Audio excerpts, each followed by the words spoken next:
하나님 말씀 보시겠습니다. 창세기 21장입니다. 창세기 21장 22절에서 33절까지 22절에서 33절까지 다같이 읽겠습니다. 그때에 아비멜렉과 그 군대 장관 비볼이 아브라함에게 말하여 이르되 네가 무슨 일을 하든지 하나님이 너와 함께 계시도다. 그런즉 너는 나와 내 아들과 내 손자에게 거짓되이 행하지 아니하기를 이제 여기서 하나님을 가리켜 내게 맹세하라. 내가 네게 우대한 대로 너도 나와 네가 머무는 이 땅에서 행하여 보이라. 아브라함이 이르되 내가 맹세하리라 하고 아비멜렉의 종들이 아브라함의 음물을 빼앗은 일에 관하여 아브라함이 아비멜렉을 책망하며 아비멜렉이 이르되 누가 그리 하였는지 내가 알지 못하노라. 너도 내게 알리지 아니하였고 나도 듣지 못하였더니 오늘에야 들었노라. 아브라함이 양과 소를 가져다가 아비멜렉에게 주고 두 사람이 서로 언약을 세우니라. 아브라함이 7 암양 새끼를 따로 놓으니 아비멜렉이 아브라함에게 이르되 이 7 암양 새끼를 따로 놓음은 어찌미냐. 아브라함이 이르되 너는 내 손에서 이 암양 새끼 7을 받아 내가 이 운물판 증거를 삼으라 하고 두 사람이 거기서 서로 맹세하였으므로 그곳을 브엘세바라 이름하였더라. 그들이 브엘세바에서 언약을 세우매 아비멜렉과 그 군대 장관 비볼은 떠나 블레셋 사람의 땅으로 돌아갔고 아브라함은 브엘세바에서 에셀 나무를 심고 거기서 영원하신 여호와의 이름을 불렀으며 그가 블레셋 사람의 땅에서 여러 날을 지냈더라. 아멘. 오늘 본문의 말씀은 다시 아브라함과 아비멜렉이 만나게 됩니다. 근데 이 아브라함과 아비멜렉이 만나는 그 내용이 어제 내용이 아니고 그 앞에 날 내용이죠. 그래서 어떤 분들은 그 창세기에 그 편집되는 이 내용들이 시간 순서로 된 것이 아니라 중간에 그 이삭을 낳았던 사건, 그리고 이삭을 할례를 하고 그 다음 그 이스마엘과 하갈이 쫓겨났던 사건, 그것이 중간이 삽입되고 사실은 지금 오늘 나오는 본문은 그 아비멜렉에게 사라를 누이라고 속였던 그 사건과 연결되는 것이 아닌가 그렇게 말을 하기도 합니다. 그런데 그렇게 복잡하게 볼 필요는 없고 우리가 성경을 본 순서대로 그렇게 보더라도 그렇게 문제가 되지는 않을 것 같습니다. 같이 묶어서 보면요. 그래서 아브라함은 전과 이범입니다. 아내를 2번이나 누이라고 팔아먹고 사기를 쳤다가 들킨 전과 이범입니다. 그런데 그 사건이 아비멜렉에게 2번째 일어났었고 누이라고 속이고 그러나 하나님의 능력과 은혜로 그 사라 아내를 되찾아왔지요.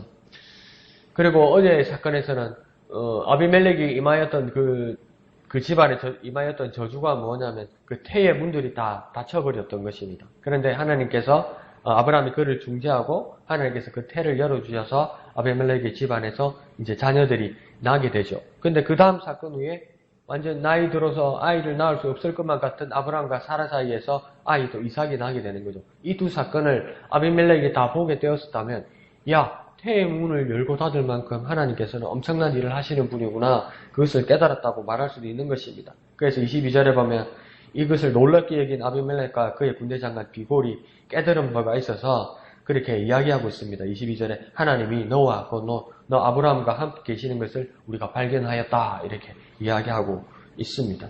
그래서 23절에 보면 이들이 아브라함에게 그 약속을 요구하고 있습니다. 그 약속의 내용을 가만히 보니까 무슨 이야기냐면 2번 다시 이런 식으로 아내를 누이라 거짓말하지 말고 우리 자손이 하나님께 범죄하지 말게 해달라. 이 말은 뭡니까? 나와 내 아들과 내 손자가에게 거짓되이 행하지 아니하기를 하나님을 가리켜 내게 곧 아비멜렉에게 맹세하라, 약속하라. 23절에 이렇게 말하는 것은 어떻게 요구하거나 명령하거나 그런 상황이 아닙니다. 이거 간절한 부탁입니다.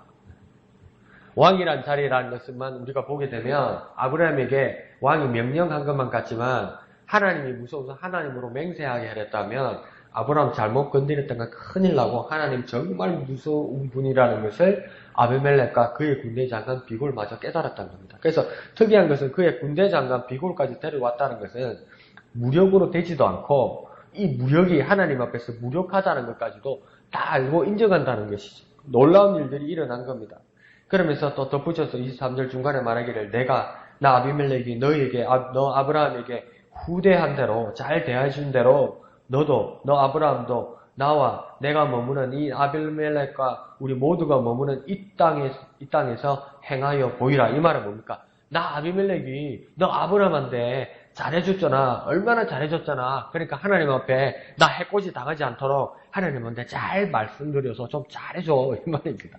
왕의 미신이 보통이 아니죠. 이게 보통 내려간 것이 아니죠. 그런데 이것은 무엇입니까? 깨달았다는 겁니다. 깨달은 바에 잘 대처한 겁니다. 하나님한테 잘 말해줘. 아브라함 네가 더 하나님하고 더 가깝잖아. 그러니까 말 잘해줘서 너희 집안하고 나한테 정말 잘해줬잖아. 그러니까 나한테 이러면 안 되지. 이런 겁니다. 그렇게 아주 뭐랄까요? 비굴하게 아브라함에게 부탁을 한 것이죠. 그러면 아브라함의 위치가 상당히 아비멜렉 앞에서 위신이 높아졌습니다. 아브라함이 여기까지 이렇게 된 것은 아브라함이 잘한 것은 솔직히 하나도 없습니다. 그는 거짓말을 하고 세상 권력자로부터 목숨을 구걸하려고 한 것밖에 없습니다. 그런데 이 상황을 바로잡고 그 아브라함이 유력자가 되게 한 것은 오직 하나님의 능력밖에 없습니다. 아비멜렉도 그 아브라함이 배후에 있는 하나님이 두려웠던 것이죠. 그래서 저와 여러분의 삶, 내 삶에서도 가장 빛나는 것은 하나님이 나와 함께 하시는 것입니다. 내가 가장 빛날 때, 내가 위기를 가장 극복할 수 있는 영광스러운 순간이 될 때는 무엇이냐면 하나님이 나와 함께 하실 때입니다. 그것뿐입니다. 세상의 권력자들의 눈에도 나와 함께 하시는 하나님이 드러나는 삶이 되어야 그때 내가 가장 빛나는 것입니다. 어제 그 세종대왕과 그 장영실 이야기를 이렇게 봤는데, 장영실은 정말 대단한 사람이 돼요. 그 조선시대 15세기 1400년대에 그 별자리들을 이렇게 다 찾아내더라고요. 그래서 몇 도 몇 분 그거 다 정하고, 해시계가 있었는데, 해시계가 이제 해가 지고 나면 해가, 시간이 가는 것을 어떻게 알 수 있을까? 그 물시계까지 다 만드는 게 그 장영실인데, 그걸 세종대왕이 그 천출인 사람을 이렇게 이제 관리로 높이 종오품으로부터 그렇게 시작하는 것이죠. 그래서 세종이 너무 기특해서 장영실에게 이렇게 말합니다. 네 소원이 무엇이냐? 네 소원을 하나 들어주겠다. 저와 여러분이 소원이 뭐냐면 뭘 해야 될까요? 저는 세종에게 왕에게 그렇게 얘기할 거예요. 전하, 잠시만 기다려주세요. 제 생각을 정리하고 좀 오게요. 이러면서 온 집을 식구 불러가지고 상의를 해가지고 가장 큰 거, 돌이킬 수 없는 거, 그걸 요구할 것 같아요. 그런데 장영실이 바로 즉시로 세종에게 뭘 요구하냐면, 전하, 제 소원은 하나밖에 없습니다. 제에게 가장 큰 선물은 전하와 함께 있는 것입니다. 그렇게 이야기를 해요. 근데 세종도 막 웃으면서 그럽니다. 그건 니한테 선물이 아니고 나한테 선물이지. 그렇게 이야기를 해요. 그걸 딱 보면서 내 자신이 얼마나 부끄럽던지, 내가 하나님께 가까이 가려고 하는 건 내가 하나님 앞에 뭘 뽑아내려고 하는 거거든요. 그래서 하나님이 잘 쏘을 것 같은 건 뽕을 뽑으려고 들은 것이 나의 믿음 생활이고 나의 기도 생활이었던 것 같은데, 데이비드 브레인어드라는 사람이 21살 때 예수를 믿고 29살 때 세상을 떠나게 됩니다. 근데 그 사람이 썼던 일기책을 보면 자기 자신을 돌아보면서 그런 이야기를 합니다. 하나님과 함께하는 것, 내 일생에 하나님과 함께하려 하는 것, 하나님의 임재 가운데 내가 있게 하는 것, 그것이 일생의 소원이었다고 이야기합니다. 그러면서 하나님의 임재를 이용해서 내가 무엇을 얻어내려고 하는 것이 정말 부끄러운 것이라고 해서 자신이 깨달았다고 이야기하더라고요. 그러니까 장영실도 데이비드 브레이너도 나하고 너무나 다른 생활을 살고 있더라고요. 아브라함이 온갖 술수와 세상 권력과 하나님의 말씀을 제대로 깨닫지 못하는 실수의 순간이 있었어도, 아브라함이 가장 빛났던 순간, 세상의 권력자들도 아브라함을 두려워했던 순간은 아브라함이 처세나 아브라함이 설득력이나 아브라함이 배경이나 아브라함이 능력이 아니었고 하나님이 아브라함과 함께 하실 때 아브라함이 가장 빛났습니다. 그걸요, 아브라함이 입술로 고백하기 전에 아비멜렉이 그렇게 이야기합니다. 하나님이 너 아브라함과 함께 하시는 것을 내가 깨달았다고 이야기합니다. 그러니 하나님과 가장 가까이 있을 것만 같은 우리가 가장 깨닫지 못하고 있는 것일 수도 있다는 겁니다. 세상 사람들이 보아도 그리스도인들이 빛나는 것은 그리스도 때문에 빛나는 겁니다. 그리스도인들이 빛나는 것이 그리스도를 이용해서 성공하는 삶이 아니라, 번영하는 삶이 아니라 세상 사람들이 보아도 그리스도인이 빛나는 것은 그리스도가 그들과 함께 했기 때문에 그리스도인이 되는 순간 가장 빛났다고 세상 사람들도 깨닫고 있는 것입니다. 우리들도 진정한 깨달음으로 다가가서 그리스도와 영원히 함께하는 삶을 추구하고 하나님의 임재를 바라보는 저와 여러분이 되시기를 부탁드립니다. 자, 그러면서 25절을 보면 이제 두 사람의 입장은 서로 바뀐 것 같습니다. 아비멜렉을 두려워하고 목숨을 부지하려고 그렇게 부단해서 열심히 노력하던 아브라함이 오히려 아비멜렉을 25절에 보면 책망합니다. 예. 아브라함이 왕인 아비멜렉을 책망합니다. 그러면서 뭐라고 이야기하냐면 그의 종들이, 아비멜렉의 종들이 아브라함의 음물을 빼앗은 일을 막 감히 마음 졸이며 말 못하다가 이기에 큰 소리칩니다. 당신 아비멜렉의 종들이 우리의 음물을 빼앗았다면서 막 나무랍니다. 그래서 성경도 뭐랍니까? 책망했다고 이야기합니다. 그러니까 우리가 당당할 수 있고 때로는 큰 소리 칠 수 있는 가장 큰 이유는 뭐냐면 내가 일구어낸 것보다는 하나님이 이끄신 것입니다. 그러니 우리의 삶에서 우리를 바라볼 때 우리의 궤적을 바라보는 것이 아니라 하나님이 나를 이끄신 것을 발견해야만 된다는 것이요. 그렇게 겸손할 때 하나님의 뜻을 따라 살아갈 수가 있는 것입니다. 26절에 그래서 아비멜렉은 변명합니다. 누가 그랬는지 나는 모르고 당신 아브라함도 나에게 말한 적도 없고 나도 보고받은 적이 없다. 겨우 오늘에 와서야 이제 알게 되었다. 이렇게 말합니다. 진짜 그럴까요? 알 수는 없습니다. 그런데 냄새가 나지요. 왜 아비멜렉이 몰랐겠어요? 신하들이 뺏어오니까 좋았겠지요. 그때는. 그런데 뭡니까? 아주 구차한 변명을 하게 됩니다. 그런데 여기서 중요한 모습은 아브라함과 아비멜렉 사이의 입장이 역전되었다는 겁니다. 바뀌었다는 겁니다. 이전에는 비굴한 거짓말을 해야 하는 입장에서 상대의 구참 변명을 듣는 위치까지 왔다는 겁니다. 이건 무엇 때문입니까? 하나님의 개입 때문입니다. 이들 사이에서 이 상황이 바뀐 이유는 단 한 가지입니다. 하나님께서 개입하셔서 하나님께서 일하셨기 때문입니다. 그러면 저와 여러분의 삶에서, 나의 삶에서 우리는 하나님의 개입의 여지를 얼마나 열어드리고 있습니까? 하나님의 개입을 얼마나 인정하고 있습니까? 우리 자신을 돌아보아야만 한다는 겁니다. 하나님이 나에게 개입하셔야, 겸손하게 하나님 나의 삶에 개입하신 것을 인정해야 이런 놀라운 일들이 일어나고 있다는 것입니다. 자, 27절에는 아브라함이 양, 소를 아비멜렉에게 주고 있습니다. 이건 뭐냐면 당시 고대 언약 사회에서 언약을 체결할 때 그 접수 여부를 확인하는 방법입니다. 그래서 이 아브라함이 소와 양을 아비멜렉에게 주면 아비멜렉이 이것을 받음으로 두 사람의 언약을 세우게 되었다. 그것을 인정하는 증거물이 되는 것이 이 소와 양입니다. 그래서 아브라함이 이것을 아비멜렉에게 주었죠. 그런데 28절에는 특이하게 따로 떼어놓는 그 또 짐승들이 있었는데 28절에 보면 아브라함이 7 암양 새끼를 따로 떼어놓았다 이럽니다. 그래서 왜 그렇지? 29절에도 아비멜렉이 묻습니다. 왜 이것을 암양 7 새끼를 따로 떼어놓지? 왜 그러지? 저도 궁금한 것처럼 아비멜렉도 궁금했는 것 같습니다. 그러자 30절에 그 이유를 아브라함이 이야기하고 있습니다. 이 7 암양 새끼 값으로 음물을 사겠다. 네, 아브라함은 뭘 말하는 것이냐면 아브라함의 의도는 뭐였냐면 원래 이 음물이 나의 것이었는데 아비멜렉의 당신의 신하들이 내 음물을 뺏어갔으니까 도로 내놔 이런 식으로 하지 않았다는 겁니다. 왜요? 도로 내놔 이러면 받을 수는 있는데 그 밑에 사람들 사이에서 또 분쟁이 일어날 거라는 겁니다.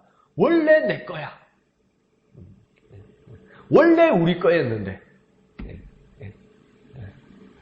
그런 모습을 원치 않는다는 겁니다. 차라리 내가 그 값으로 사서 내가 이것을 사서 내 소유가 되었다는 것을 내 값을 치렀다는 것을 증거로 세우겠다는 거죠. 상당히 지혜로운 겁니다, 이게. 그러니까 마산 오동동 가보십시오. 온 전신에 아구찜 원조집입니다. 그 어디가 원조집입니까? 이 사람한테 물어보면 이 집이라 그러고요. 또 이 사람한테 가면 저 집이라고 그럽니다. 근데 그 이야기를 가만 들어보면 이 집 저 집이라고 말하는 사람이 뭡니까? 자기 입맛에 맞는 집을 원조집이라고 그럽니다. 안 그러면 뭡니까? 저기 사장하고 친한 사람을 원조집이라고 그러는 겁니다. 원조집을 몰라요. 전부 원조집이었어요. 춘천에 닭갈비집 온 집이 원조집이고요. 서울에도 원조집이라고 써놨어요. 몰라요. 왜요? 그냥 주장만 하니까. 구두로만 약속했으니까. 그러니까 그게 안 되니까 아브라함은 뭐라냐면 원래 내 거였지만 손해번씩 보는 거라고 사람들이 말할지는 모르겠지만 나는 암양 7새끼를 가지고 확실히 이것을 샀다는 겁니다. 그래서 뭡니까? 아브라함이 자기 것이 되었다는 것이죠.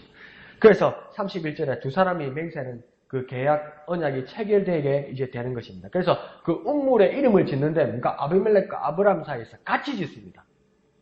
그래서 그 이름을 브엘세바라고 짓는 것이죠. 같이 짓는 거죠.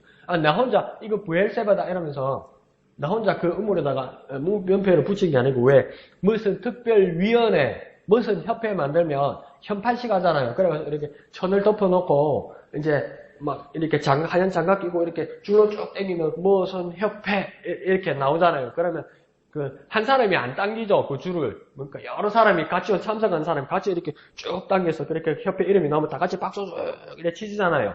그와 마찬가지로 브엘세바라는 이름도 아브라함 혼자 만든 것이거나 하나님 말했으니까 그냥 끝난 것이 아니라 그 아비멜렉이 같이 있는 가운데 그의 군대 장관 비골이 같이 있는 가운데 아브라함과 함께 그 이름을 지었는 겁니다. 그 이름이 브엘세바라고 모두가 보는 가운데서 지었다는 겁니다. 그래서 그 이름의 뜻이 뭐라고 이야기하냐면 7의 운물이고 또 맹세의 우물이라고 이야기합니다. 7 운물, 맹세의 우물 이 말은 뭡니까? 분명히 일곱이 뭐냐면 사람이 물어볼 게 7이 뭐냐면 암양새끼 7이야 이렇게 말할 거 아니에요. 왜 암양새끼 7이냐? 그날 그때 아브라함이 암양새끼 7의 값을 주고 이 우물을 산 거야 이렇게 증거가 된다는 겁니다. 그리고 맹세의 우물이란 말은 무엇이겠습니까? 맹세의 우물, 왜 맹세의 우물이냐? 맹세가 뭔데? 누가 맹세했는데 나중에 사람들이 물어볼 거 아닙니까? 그러면 아비멜렉과 아브라함이 하나님 앞에서 맹세했다고 이야기합니다. 그러니까 이걸 뭐라고 해요? 요즘 애들 말로 빼박이라는 거예요. 빼지도 못하고 박지도 못하게 확실하게 해주었다는 겁니다. 그것이 브엘세바라는 이름으로 되었다는 것이죠.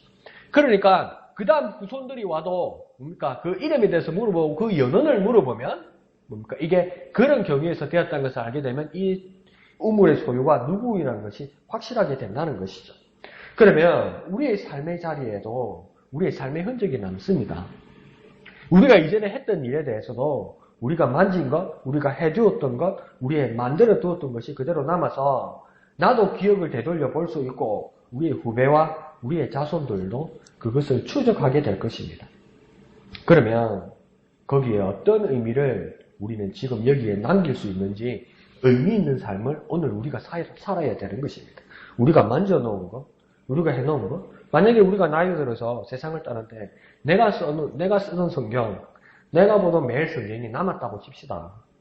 우리 아이들이, 우리의 후손들이 유품을 정리하다가 엄마 아빠가 보던 성경, 엄마 아빠가 보던 매일 성경, 줄을 치는 것도 보고요. 메모를 해놓은 것도 볼 거예요. 근데 내가 세상을 떠났는데 우리 애들이 유품을 정리하는데 성경 하나 없고 성경이 있는데 깨끗하고 매일 성경이 있는데 매일 성경이 깨끗해 새 책이라고. 우리 엄마 우리 아빠는 뭐 했노? 싫으면 우리 엄마 우리 아빠는 이 책하고 뭐 했노? 이러면 그러니까 오늘 그날을 위해서 오늘 우리의 삶을 어떻게 살아야 될지 우리 삶의 흔적이 남게 된다는 것입니다. 그것이 나에게만 남는 것이 아니라 우리 자손과 우리 후손들과 우리 후배들에게 남게 된다는 겁니다. 더 크게 우리의 믿음의 흔적들을 오늘 여기에 남겨야 된다는 것입니다. 우리의 삶으로 남겨야 된다는 것입니다. 그렇게 오늘을 살아가는 저와 여러분 되시기를 부탁드립니다. 그래서 이 32절에 브엘세바의 양자갈의 언약이 성사되자 아벤멜렉과 군대장관 비골은 자기 삶의 자리 곧 블레셋 사람의 땅으로 돌아갑니다. 자기 삶의 자리로 돌아갑니다. 근데 33절에 아브라함은 무엇을 했냐면 거기 브엘세바에서 에셀나무를 심었다 이렇게 이야기합니다. 이 에셀나무가 어떤 나무인지 이렇게 살펴보니까 에셀나무가 어디서 잘 자라냐면 사막 모래 언덕이나 염분이 많은 것, 소금기가 많은 늪지대에서도 잘 자란다고 이야기합니다. 이 나무의 성질이 단단하고 수명도 길다고 이야기합니다. 그래서 오래 살 수 있고 좀 척박한 기후에서도 잘 견디는 나무라고 이야기합니다. 그러니까 아브라함이 이 언약의 자리에서 이 에셀 나무를 심어서 하나님께서 주신 이 언약이 그리고 아비멜렉과 아브라함 사이에 맺은 이 언약이 하나님에 의해서 이 언약이 견고하고 지속될 것이라는 그 믿음을 표현하는 것이죠. 그런데 여기서 그치지 않고 아브라함은 에셀 나무를 심고 나서 무엇을 했다고 이야기하냐면 여호와의 이름을 불렀다 이렇게 이야기합니다. 뭡니까? 하나님께 찬양과 예배했다는 것이죠. 하나님께 찬양과 예배를 한 후에 하나님은 어떤 하나님이라고 고백하냐면 영원하신 여호와 하나님. 영원하신 여호와 하나님. 그 하나님을 불렀다고 이야기하고 있습니다. 그러니까 그렇게 이 언약을 성사하게 하신 이가 하나님이시라는 것을 아브라함은 결코 잊지 않고 있었던 것입니다. 이 모든 일을 하나님이 하셨다는 것. 이 모든 일을 하나님이 하셨다는 우리의 입술의 고백이 참 깨달음과 진심으로 인정하는 저와 여러분 되시기를 부탁드립니다. 그렇게 오늘을 살아가는 저와 여러분 되시기를 예수님의 이름으로 간절히 축원드립니다. 기도하겠습니다. 하나님 아버지 은혜를 감사합니다. 아브라함과 아비멜렉이 맺어줬던 언약은 하나님이 그 가운데 계셔서 역사하셨음을 깨닫는 우리가 되게 하여 주시옵소서. 브엘세바라는 이름의 곳에 그 삶의 흔적이 남듯이 오늘 우리가 살아갈 때 그날의 나의 미래와 그날의 우리의 후배들이 우리의 삶의 흔적을 바라볼 때 우리의 믿음의 흔적을 바라볼 수 있도록 오늘 우리의 삶을 하나님의 뜻을 따라 믿음으로 살아가는 우리가 될 수 있도록 주님 역사하여 주시옵소서. 하나님 아버지 변하지 않으시는 하나님, 영원하신 하나님, 그 여호와 하나님을 부르는 우리가 되게 하여 주시고 하나님의 약속이 그 에셀 나무처럼 공고하고 지속되고 영원하신 하나님의 약속임을 우리 믿음으로 지켜낼 수 있도록 하나님이 주신 믿음으로 지켜낼 수 있도록 주님 친히 역사하여 주시옵소서.